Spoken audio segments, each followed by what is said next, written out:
Did you know that your website's load speed can affect your search ranking? So, with all other things being equal, if your website takes a long time to load, it's not going to rank as well in Google as your competitors' websites. Now, when I say that, like I say, all other things being equal, that means if everything else is equal, then your website's not going to rank as well as your competition. There are many, many other variables that determine website ranking. Page load speed is not a major one, but you really should try to get your website to load quickly, because all the little things that you do when you add them up, they really do make a difference in your search ranking. Now, if your page load speed is not that good, you're probably not even going to notice it even on a phone, unless you have a really, really slow Wi-Fi connection or a slow mobile plan. But when they talk about slow page load speed, they're talking like in milliseconds. So in general, it's probably not going to make a huge difference to the user experience, but it will affect your ranking. So if we go to my website, you look at the website and you think, oh gosh, there's a lot going on here. So you can look at page speed insights for any website. So you just go to Google and type in, say, Google page speed, for instance. And the first one, developers.google.com, you click on that and you just enter the website address, whether it's joesroofing.com or whatever it is.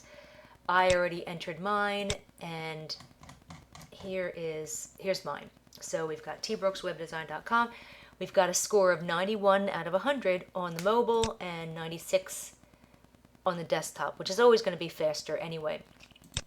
These are really good speeds. Anything that's in green, anything that's 90 or above is really good. Even if it's in the 80s, that's still very good as well. So this Page Speed Insights allows you to also see what is causing your website to maybe not load as quickly as it could. So when you scroll down, you'll see like these areas it'll have these little things that you can click on. So eliminate render blocking resources. A lot of this you're not going to understand, but you might kind of get the basics. So these render blocking resources are taking up the most time. So that's like 1.6 seconds. Again, not a big amount, but 1.6, I guess that would be considered not a huge amount, but you want to try to make that a little bit smaller. So what's causing this bit of a bottleneck is the Google fonts. So when I build my websites, I use Google fonts. Google fonts is really easy to use. I could use my own fonts, but then that can cause a little bit of lag as well, and it takes a lot more time to actually upload your own fonts. So this is not really using a lot of resources. The other thing is the style sheet, the CSS, and that determines the formatting of the website. And then I have a style sheet for the home page, which is a little bit different. So these three items are causing a little bit of a lag, but not much. 2 seconds. Then we've got JavaScript, and this is Google Tag Manager. This is actually Google Analytics. So that's at the top of the page. So there's really no way to avoid that unless you just don't want to have Google Analytics. But Google Analytics is nice to have, so you can see information about statistics about your website visitors. And we go down here, 37 issues found, and these are it's just showing the items that are taking up resources in the loading of your page. So I've got this iDrive.png, and that's at the bottom here. If you click on this, it'll take you to iDrive for backup services, which is really good. Everybody should have a backup service. So that is an image that takes up a little bit of resources, but not much. It's only 11K. And then we've got these JavaScript, which you kind of have to have for certain things, style sheets, and then these are images. These are all the images that are on the website. There's a lot of images on my website, but you see they're all really small. They're like 2K. The reason they're so small is because I optimize the heck out of every image I put on a website. In fact, there's like 4 different methods that I use, one after the other, because you want those images to be as tiny as possible, like the tiniest file size that you could possibly get them to, while still looking good and looking clear. Because if you have images on the website and they're really big images, it's really going to slow down the loading of your website. So you really want to try to get those images as small as possible. You can see there's a lot of images here. A lot of them are just very tiny images. And we've got that Google Analytics, which is taking up some space. So, but again, this 91, this is actually a really good number. So just for fun, I just did a random search for Joe's Roofing Service, because I'm sure there's a Joe's Roofing Service somewhere out there.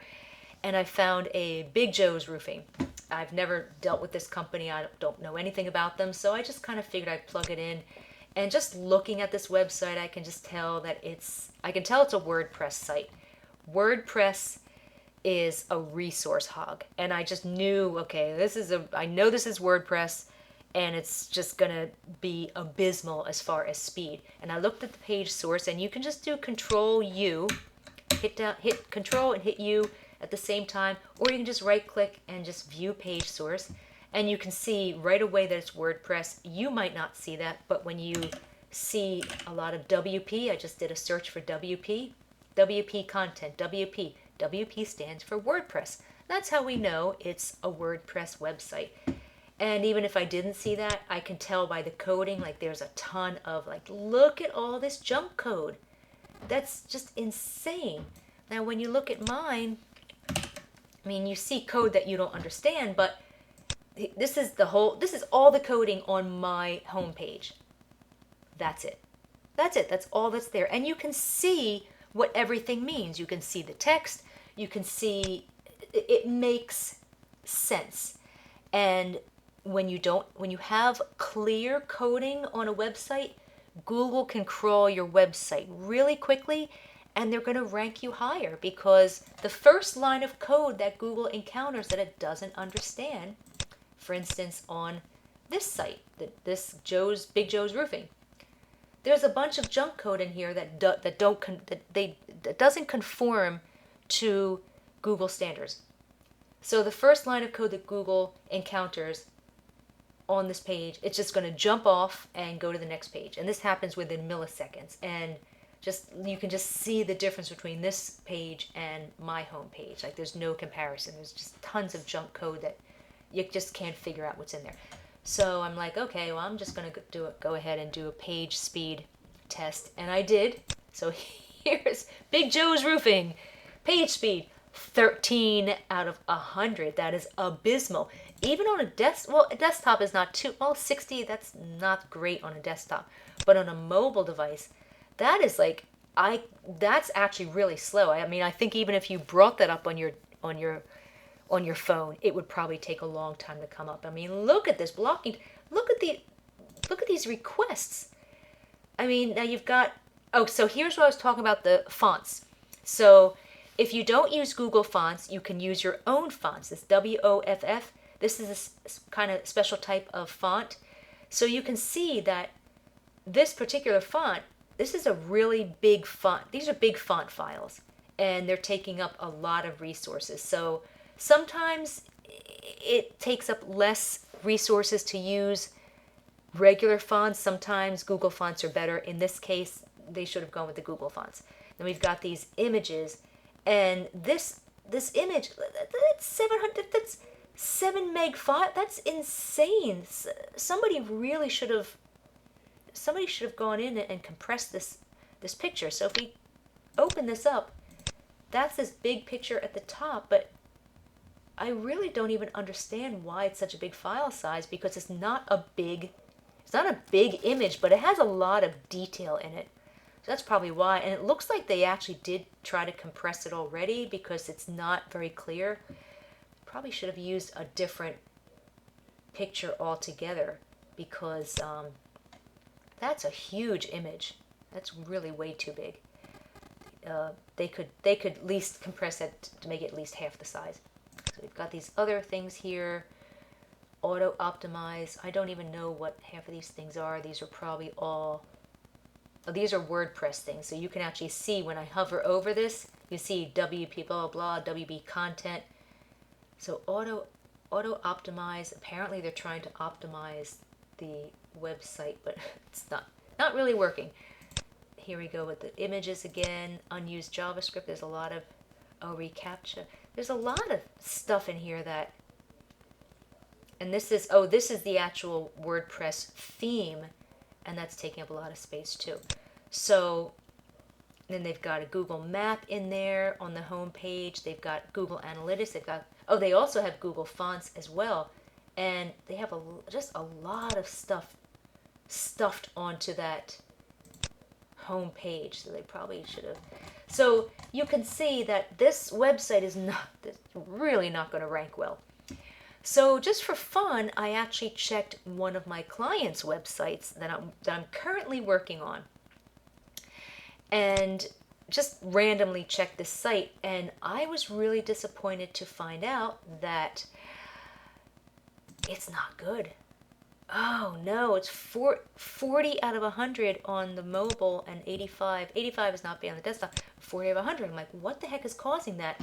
Well, they have a Facebook feed on the homepage, and as time goes on, like every couple of months, or maybe every 4 or 5 months, Facebook updates its the coding that it uses. It's called an API that it uses to put the Facebook feed on the website.